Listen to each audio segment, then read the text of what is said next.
they put a cup in your eye and sit you in the chair. I guess they shine the laser through the pupil of your eye. She said it wouldn't damage it, but where it hits in the back, I guess it, burns it, kind of cauterizes it. So she tried to open the little drainage path. So we won't know. I go in 6 weeks, and then we'll see how my pressure is, but hopefully it'll be down. My pressure in my left eye was 26, and that's, so, usually they want you down between, 10 or 12 and 20. I guess they want you, I suppose about 12 is really good. I don't know if I've ever seen 12 in my life, but anyway, so we'll see how it works out. So let's go over to Lee, N7KC.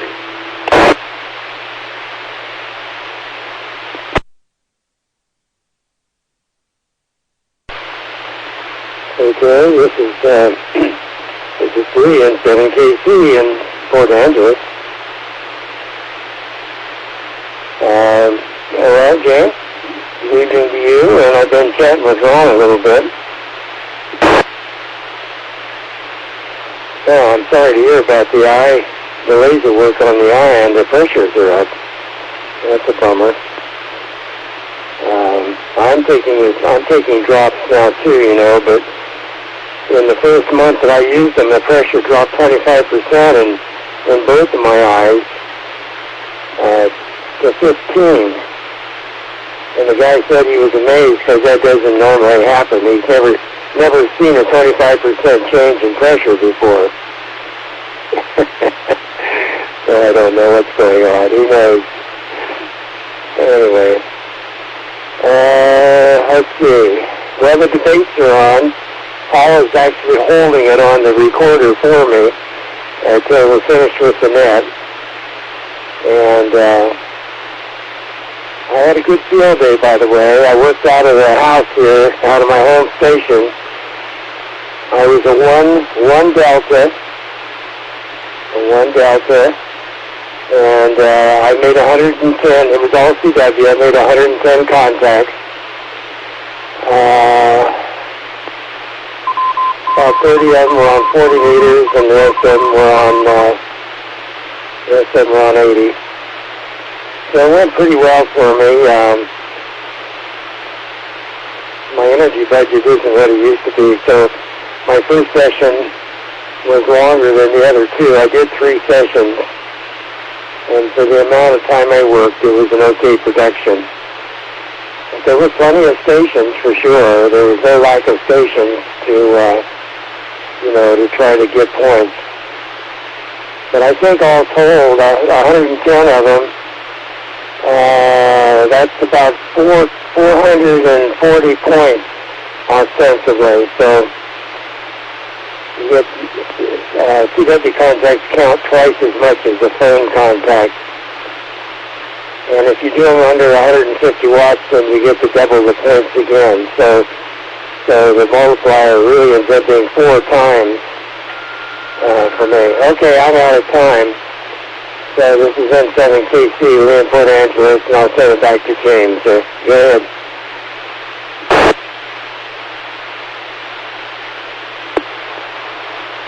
Well, Ron, I'm sorry to hear about your eye, but I'm glad there is some kind of an intervention there, the surgical intervention with a laser that hopefully will help out. And Lee, wow, it sounds like you chose your parents carefully if you were really responding to those kinds of eye meds that well. That's great news. Assuming they got the pressure measurement right in the first place. So that's good. I too had a really great field day. I went out with the Bellevue Communications support team, and we set up at a piece of private property over in Issaquah, which the landowner very generously let us set up field day on. And I haven't actually done field day as an operator for quite some time, although for the past several years I've been a good setup person and a good takedown person, but this year I had actually time to spend out there.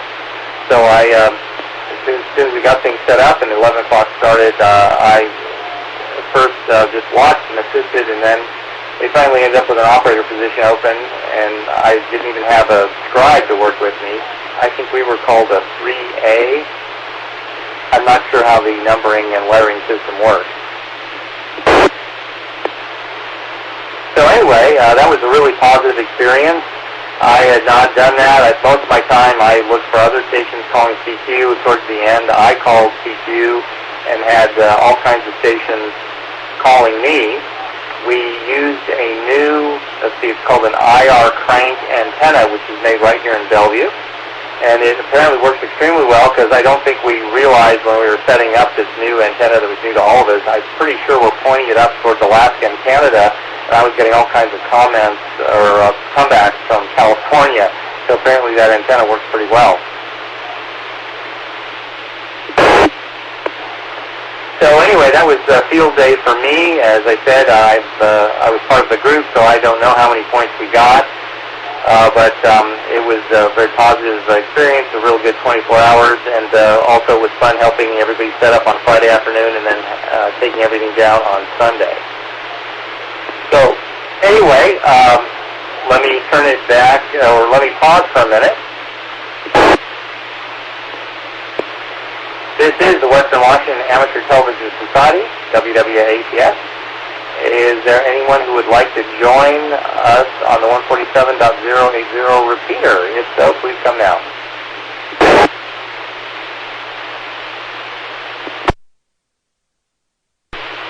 Okay, nothing heard here.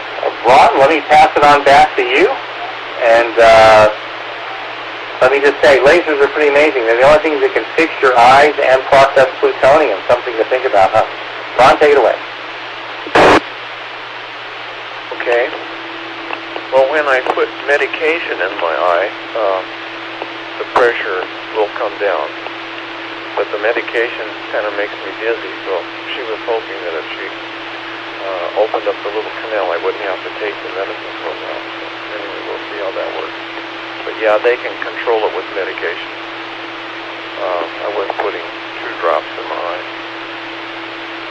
But anyway, let's see what else is going on. I'm just trying to think of what else is going on. I didn't go fishing this last week. I guess I told you we pulled out some shrubs in the front, up the driveway, 3 old shrubs, and that filled the yard waste container. As a matter of fact, I have 5 bags, those brown paper bags you get from Home Depot. Then I had 2 garbage cans, and then I had the waste container that they provide. So I had a bunch of stuff out there. It was kind of funny because the yard waste guy comes on Monday, and he come around the corner and he stopped before he got to my yard waste. And then he backed around the corner to in front of the house. I think he wrote our house number down. Then he went back around the corner, and then he got out. He'd taken everything. So anyway, I saw him a little bit later. He stopped across the street. I think he was eating lunch, so I walked over and I thanked him. I said I didn't know how much you would take, and he said, well, I had to charge you for 3 bags. You're allowed the yard waste container and 3 other containers, so your 2 garbage cans and 1 bag was legal. But he said the other ones were more than necessary. I had to. There'll be a charge. He didn't know how much it would be, actually. In fact, I think he said I gave you 1 and only charged you for 1 or something. But anyway, I wanted to get rid of it, so I was glad it was gone. And he said, yeah, he always takes everything people puts out, because if he doesn't, then they call in and complain. He's a very nice person. So anyway, we got rid of all that. Then I went down and got the bark. I might have told you all this. I don't know. Did I tell you this? Okay, well, I guess I didn't tell you. So I went down and got some mulch, the same kind of stuff we put in all of our other beds. So I got 9 bags, but that was about half of what I needed. I didn't estimate it very well, so I had to go back and get about 8 more bags. So anyway, put it in the front bed. I don't know if we'll plant anything there again until fall. We'll have to see. It's so dry in the summer. Anything you plant now will probably die. So that's what happened with those plants. They had died back, and they were overgrown. It was time to change them out. All right, let's go up to Mr. N7KC.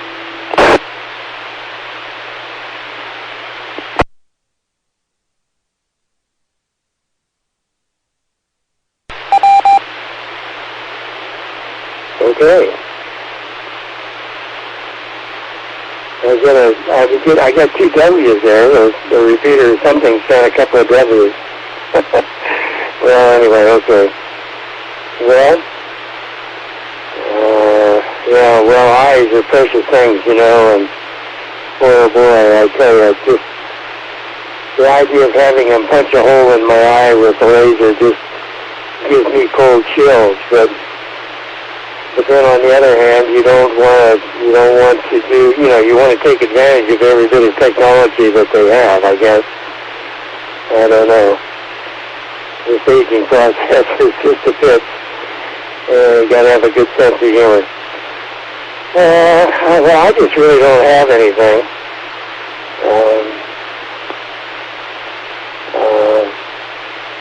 Other than the fact that we got 0.18, that's 0.18 inches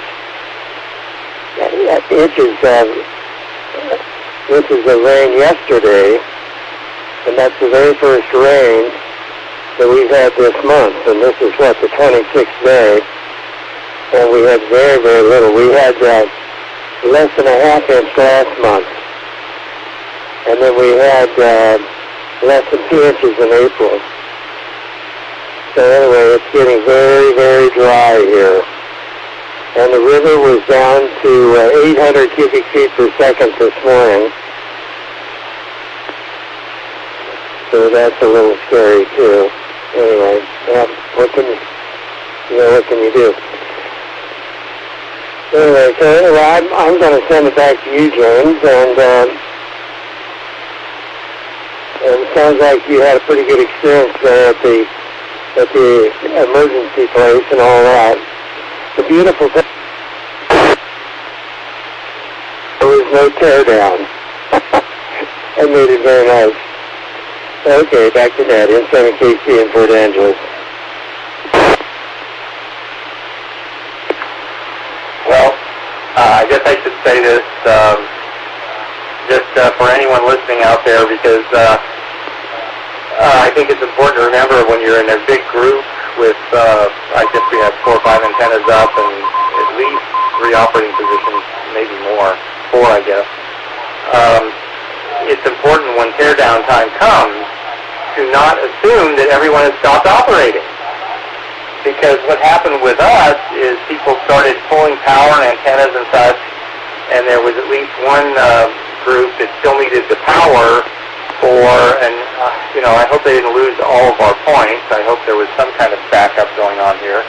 But they definitely did have a computer power outage at not a good time. And someone was handling an antenna, and I ran in and screamed at the guys, make sure you don't power it up or someone's going to end up with a RF burn. So that was not, as one person said, not our finest hour. I think people were tired, and that's, I guess, when people make mistakes. So, but anyway, that was the lesson learned, and, nobody's fingers got burned. Our power levels were so low, I don't think it would have been very serious anyway. Question I have for you two guys, I need to get some female PL259 connectors. I've got some of those little adapter cables I got from Ever Helpful China. And a friend of mine said, well, be prepared. You don't really get adapter cables that go from an SMA to a PL259. You more like get a little kit, and it's up to you, once they send these all to you, to redo them. And that's kind of what I did the first half. And now, though, my redo is falling apart, so what I'm going to do is mount the PL259 and into a medicine bottle, which I have an entire box of empty medicine bottles. So I was wondering if you guys had suggestions of the best place to buy a quality PL259 connector. So with that, let me pass it up to Ron. WW7N, this is KD72KU. Well, you're not transmitting a picture, I guess, tonight, James. That must be the problem. Well, I guess you just go over here to... There's a Betco. Almost forgot what it's called. Betco over here in Bellevue, or them out of Portland. I got some rope from Portland the other day. what's it called? I can't think of what it's called. I needed some of that black rope, mildew resistant, so I ordered 100 feet of it from them. Anyway, well, it sounds like you had a good time. Yeah, it sounds like everybody was eager to go home. They started shutting down. Sounds like something weird. I haven't gone to field day for a couple of years, 2 or 3 years or more now. Last time I went to CSRG. Once I went to Mike and Keith Club over at Fort, this is Fort Lawton. One of the forts anyway, over by Fort Townsend. So I've been to field day a few times. My friend Randy back in Boise went to field day. He called me and was all excited. Said he met a nice bunch of guys. Doesn't seem to associate with too many hams back there, but maybe he found a group that he can associate with. So anyway, yeah, the camaraderie is pretty good. When we went to CSRG, I used to go down there with the pickup and camp and stay there all night. Although I didn't operate very much. In fact, I think the only thing I operated was maybe what did Dave have? What was that called? The GTO or something? That might have been it. I don't remember now. But anyway, it was fun. All right, let's go over to Lee again and see what else Lee can come up with.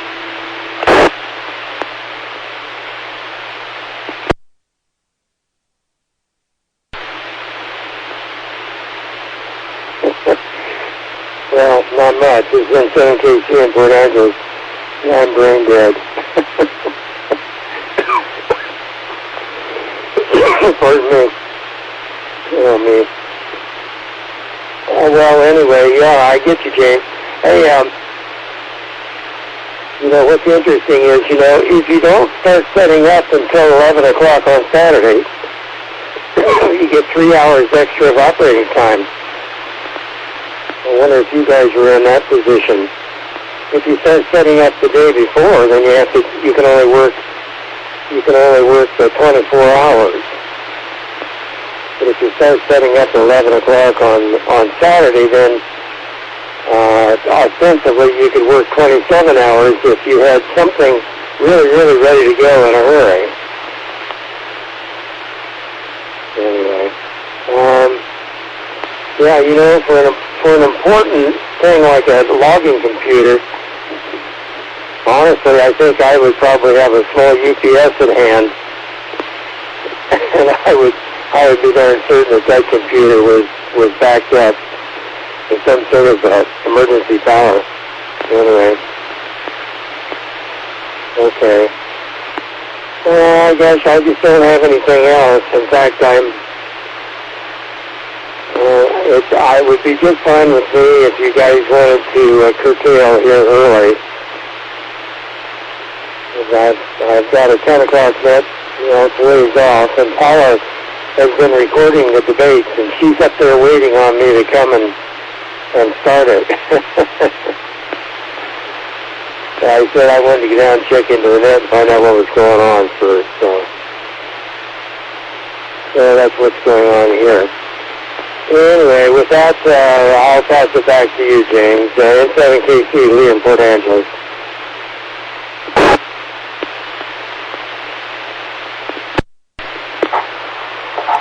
Okay, Ron. Well, somebody popped up an ID. Sorry about that, Ron. I just forgot to throw the switch. I have a video tonight. And I saw that, I'm really surprised, Ron, I know you want to get away here and hit the debates, I understand, and I'm perfectly okay with terminating a little bit early, but with such a mild spring we've had, I'm surprised your river level has dropped. That really surprises me, because it has been, so far, we're into almost July, and I couldn't ask for a more perfect summer. It's been wonderful weather, and then a few days of light rain just enough to water the flowers up here, and then it goes back to being wonderful again. But maybe that's not enough to stock up your river. But I was totally unaware. I was totally unaware of the extra 3 hours, but I can tell you, you have a problem with that, because I went from 11 a.m. to 11 a.m. because we set up the day before. I didn't even know about the extra 3 hours. But I think a lot of people sort of, blow the whistle or whatever you call it, wave the flag at 11 a.m. on Sunday. So I think the problem might be finding people to talk to for the next 3 hours. Don't know, but it was certainly a lesson learned. Yes, I would say, as ubiquitous as they are, a small UPS on the computer would have been a good idea. And I don't know why that didn't happen. I think there was a couple of red-faced people about that. But, you try to make it all a learning experience and make it positive. I asked, did we lose everything? And then I got kind of a non-committal, oh no, we just didn't know if the email got off in time or something, or some report was being run. So I'm hoping that we got our points in, because I think we did a pretty good showing. I have no idea how the number and letter system works, but we were, I think, a 3A. So anyway, if you want to get to the debates, I'm fine with that. Let me toss the picture up here, and okay, it's not a bad picture tonight. Actually, it's a very good. I think that's one of the best pictures I've had in quite a while. So this is WW7N. Let me pass it back to Ron, maybe for 73s, and also to ask if anybody else would like to join us or say hello. This is the Western Washington Amateur Television Society.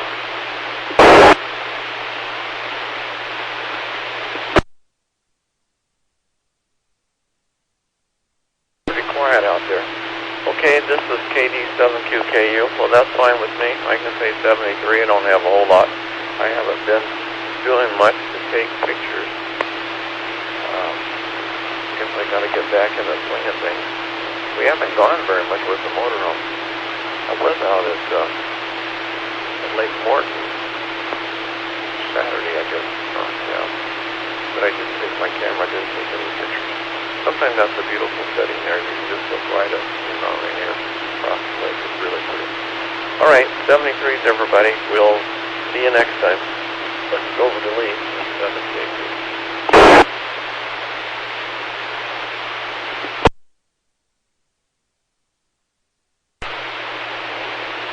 Okay, N7KC, Lee in Port Angeles.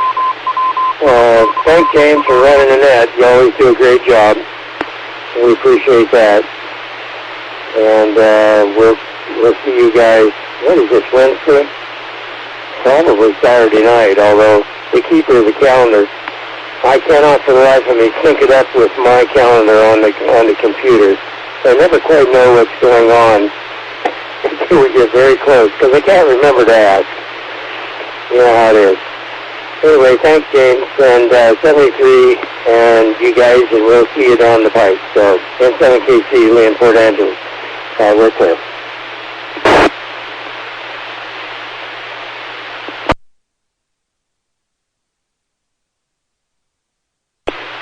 Okay. Well, 73s.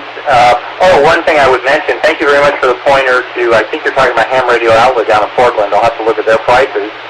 Because Betco, surprisingly, was a complete strikeout. I got on the internet, or Ever Helpful Internet, said Betco said they had it. I printed it off. I'd have the part number. Went down there. They only had something like 2 or 3 in a box down there, and they wanted 3 or 4 times the price that they had on the net. So I guess they're no longer honoring their net prices. If you walk in, it's whatever they say it is. I'm not sure if they would have sold me the 3 if I'd ordered them over the internet or how that would have worked. But that was a little disappointing.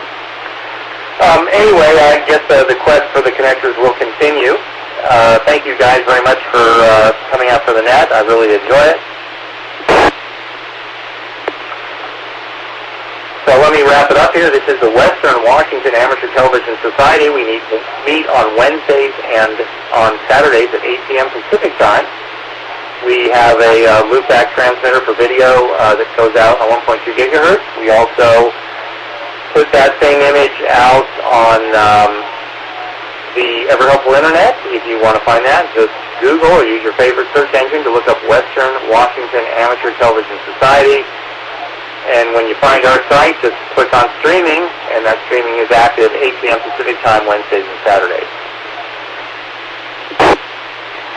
So that's it for tonight. I'm James, Whiskey Uniform 7 November, WU7N. Thank you very much for the owners, and operators this repeater for letting us use it as an audio channel. We really appreciate that. So, if nobody has anything at all for the net, I'll pause and wait for that.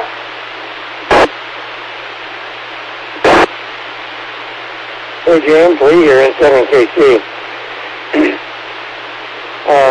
I checked DigiKey. I buy most of my stuff from DigiKey, and they always have good prices. And the connectors vary substantially in quality. You can get some that are silver plated. There's all kinds of neat stuff you can do, and when you get the really fancy ones, they're always more expensive. So anyway, but I like to get from somebody reputable because I like Amphenol and things like that. And I like be able to check the numbers and really know what I'm getting. So that's it from here in 7KC. Good night. Lee, thank you very much for the time to buy tons of stuff. I'm glad to hear they're still in business. I will check them out. You are correct on quality of CL259 and just about every other kind of connector. I was about to order some on Amazon, and I read the reviews, and there's actually people in China, get this, casting UHF connectors, which I don't even know how that would, I mean, that in itself is kind of amazing. I guess they're garbage, but the fact that you can even get the thread in a cast amazes me. So anyway, yeah, you're right. The quality today varies from absolutely unusable to suitable for a satellite with no repair call allowed. So I need something in between those two extremes. And if it didn't work, I suppose I would not have to deorbit it to fix it.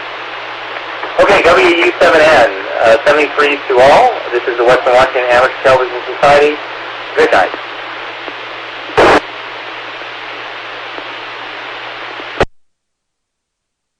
N7KC disconnected.